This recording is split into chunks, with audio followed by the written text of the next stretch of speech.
আমি একদিন প্রশাসন চালিয়ে এসেছি, কিন্তু সরকারের রাজার অধীনে কাকে দিয়েছে রাজার পাট? যে রাজা আজকে পুলিশের বদনাম করছে এবং পুলিশকে দিয়ে অত্যাচার করাচ্ছে, এমএলএদের বাড়ি বাড়ি গিয়ে থ্রেট করছে, বলছে মিটিংয়ে যাবেন না। এটা পুলিশের কাজ নয়। অভিষেক যখন মার খেলো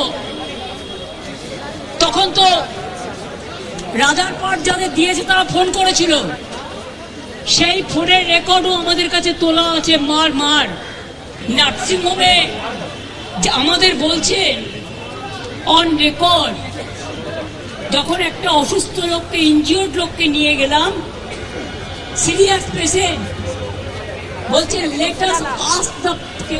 let us take the permission from the CEO, কারণ CEO কে বলে দিয়েছে গদ্দার বাবুরা। এবং পুলিশ আমার সামনে ফোন করছে, থ্রেট করছে নার্সিংহোমের মালিককে, আপনারা আমাকে আটকাতে পারবেন না। আমি যেখানে জায়গা পাবো বসে যাব।